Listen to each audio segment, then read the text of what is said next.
आज हम नया चैप्टर स्टार्ट कर रहे हैं रिलेशन एंड फंक्शन। रिलेशन और फंक्शन के बारे में पढ़ेंगे। तो इसमें पहला पॉइंट हमारे पास क्या आता है, कार्टेशियन प्रोडक्ट्स ऑफ सेट। अब हम कार्टेशियन प्रोडक्ट पढ़ेंगे, क्या होता है, सेट्स के बारे में आपने पिछले चैप्टर में सारा क्लियर किया है। तो दूसरा पॉइंट इसका रिलेशन और फंक्शन, तीन पॉइंट इसमें आते हैं। रिलेशन हमारे चैप्टर का भी नाम है, फंक्शन भी इसी का नाम है। रिलेशन एंड फंक्शन चैप्टर का नाम है। वन बाय वन हम इन तीनों को आप क्या करेंगे, डिस्कस करेंगे। पहला हमारे पास है कार्टेशियन प्रोडक्ट ऑफ सेट। अब इसकी definition, given to non empty set. अगर आपके पास दो गिवन दिए गए हैं क्या, नॉन एम्प्टी सेट, जैसे P and Q, the cartesian product, जो कार्टेशियन प्रोडक्ट इनका होगा वो क्या होगा, P into Q is the set of all pairs of element from P and Q. जितने भी सेट, जैसे पी और क्यू हमने दो सेट लेने हैं, इनके जो एलिमेंट्स होंगे उनका हमने कार्टेशियन प्रोडक्ट करना है।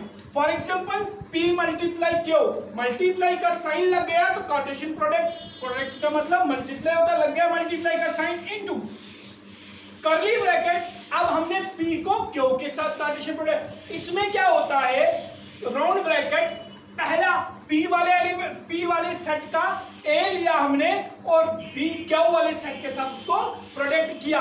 ए इंटू वन, ए वन, ए कमा वन, सॉरी मल्टीप्लाई नहीं करना, ए कमा वन, ए कमा टू, ए कमा थ्री। पहले A P L, A P वाले सेट से ए लिया और क्यू वाले सेट से वन ले लिया, फिर इसी से ए लिया, दूसरे वाले से दूसरा ए, फिर थर्ड वाला, इसी तरीके से फिर इसमें बी लिया, बी को वन के साथ, बी को टू के साथ, बी को थ्री के साथ। अब इसमें पहले जो हमारे पास सारे नंबर्स यहाँ पे आ गए, इससे पहले जब हम सेट्स के बारे में पढ़ रहे थे उसमें हम इनको क्या कहते थे, एलिमेंट्स कहते थे। लेकिन अब हम इनको एलिमेंट्स नहीं कहते हैं, अब हम इनको ऑर्डर्ड पेयर कहते हैं। क्या कहते हैं, ऑर्डर्ड पेयर। पहले हम इनको एलिमेंट्स कहते हैं, अब इनका नाम चेंज होके ऑर्डर्ड पेयर्स आ गया। अब क्या है, पी इंटू क्यू, ये क्या होंगे, ये बराबर है। अगर हम क्यू वाले एलिमेंट्स को पी के साथ करेंगे प्रोडक्ट तो हमारे पास क्या आएगा, 1a, 1b, 2a, 2b, 3a, 3b।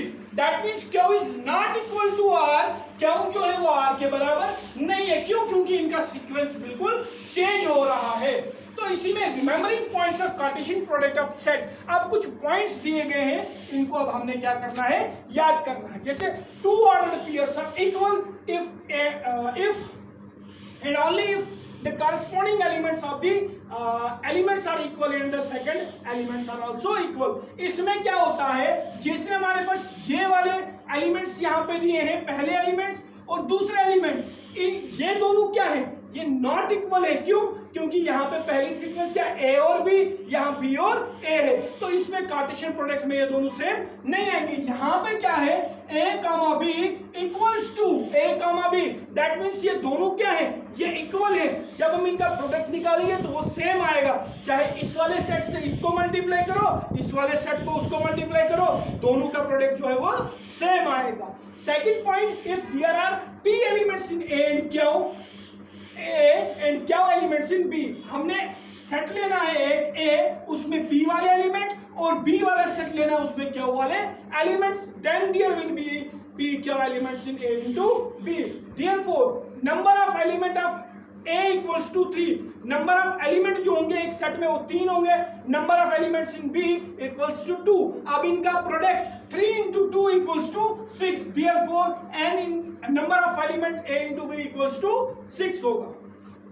अब इसी में हमारे पास है, if A and B are non empty set, either A और B is an infinite set, then so A into B. जब हम इनका ए इंटू बी, हमारे पास ए सेट दिया गया है, इस ए सेट में हमारे पास एलिमेंट है ए बी, बी सेट दिया है उसमें 1 2 3 4 डेज इनफाइनाइट, मतलब इसमें अनगिनत सेट नंबर है हमारे पास जिनको हम काउंट नहीं कर सकते हैं। तो पहला प्रोडक्ट क्या बनेगा, A into B equals to A1, A2, A3। ठीक है, ए को इन तीनों के साथ मल्टीप्लाई किया तो हमारे पास इनका ये ऑर्डर पेयर बन गया, डेज इनफाइनाइट का डेज। अब बी वाला जो है हमने सीधे किया बी कमा इनफाइनाइट, मतलब इनफाइनाइट सेट्स जो है इसके आगे बनेंगे। ये आपका आज का इंट्रोडक्शन था रिलेशन एंड फंक्शन।